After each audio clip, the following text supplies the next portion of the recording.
Welcome back to AM Northwest. Our next guest has written more than 20 novels, many set right here in the Rose City.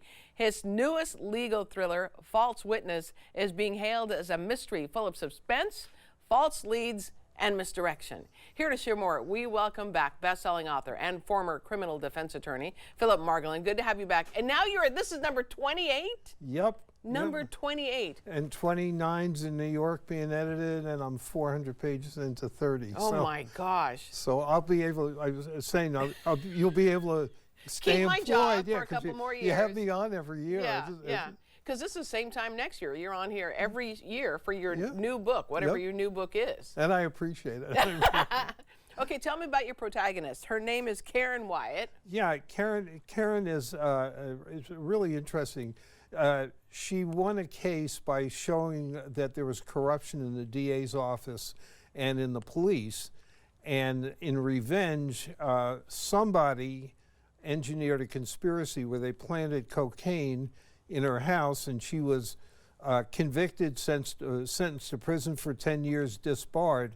And when the book starts, it's somebody in the it's her coming out of prison, the women's prison. And someone in the conspiracy was caught, and they confessed that she was set up. So the book starts with her getting out of prison and vowing to find the person in the district attorney's office who turned her in. And one of the things I love reading books where there are several stories going on that don't appear to have anything to do with each other, and then they come together. So that's in the book, that's what happens here. I've got a congressman who claims he was abducted by aliens. I've got a head of a motorcycle gang who's in Mensa. I've got a murder in a mansion. So. And they don't seem to have anything to do with each other. But you will see. You will see. And this is a standalone. Yeah.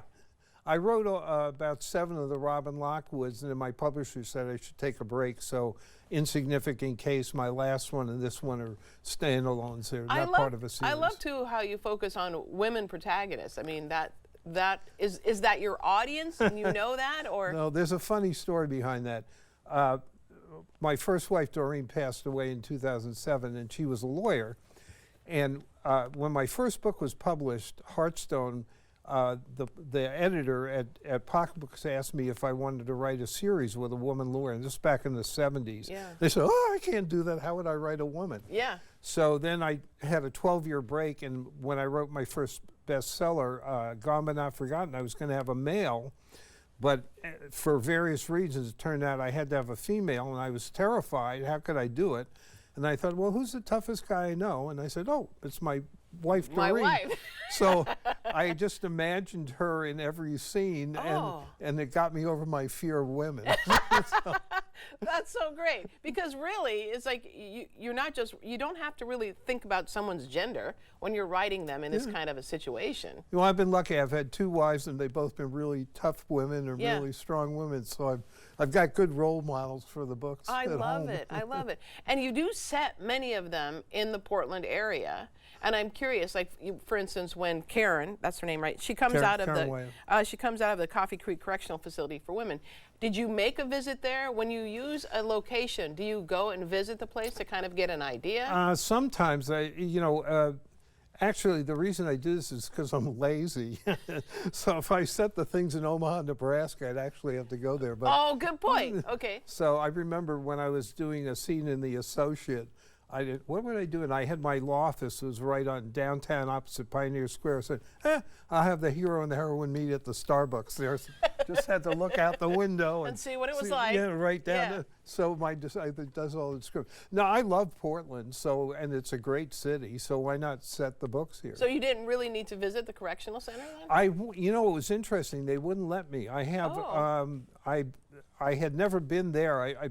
When I did criminal law, I was down the Oregon State prison all the time.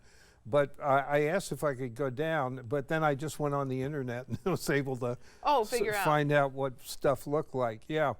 Okay, so as someone who's so prolific as you, at least one a year, do you ever get writer's block? Do you ever think, I can't do this, not one more book? Well, I love writing. I mean, for me, it's like the most fun, so it's not something I'm scared of. getting an idea is this big, a book is this big. Yeah. So getting an idea that's complex enough to fill up 400 pages is the hardest thing for the writing's a snap. I Yeah. have no problem writing. So I've been lucky. I just have to do one a year, and Yeah. so far I've been Only one a year. Yeah. So far I've been really And lucky. I'm sure you get a lot of your ideas from the news, just reading. You know. Yeah, it's all over. Well, Yeah. In the book, I have the congressman who is Abducted sits, by aliens? and he sits in on the hearings. Well, that's where I got the idea for it. They had the hearings at the U.S. Capitol on whether we have aliens. Yeah, that's right. So that's there you go. And the coolest thing was my grandson did all the research. They had a strike. Portland Public Schools had a strike. And my grandson Lutz, his nickname, was home, and I said, if a person really thinks they're abducted by aliens, they're not lying. What's the explanation? So in the book, all the research on that was area his? was, That's great. I love it. You have a book event. It's tonight at 7. It's Tuesday. Tuesday. My apologies. Tuesday at 7 at Powell's Books, Cedar Hills Crossing in Beaverton. We're going to put all that information for everyone on our website at katu.com. False Witness. Phillip Margolin, thank you. Always great to. I'll see you next year. Thanks for having me on. You bet. All right, we'll be right back with more AM Northwest.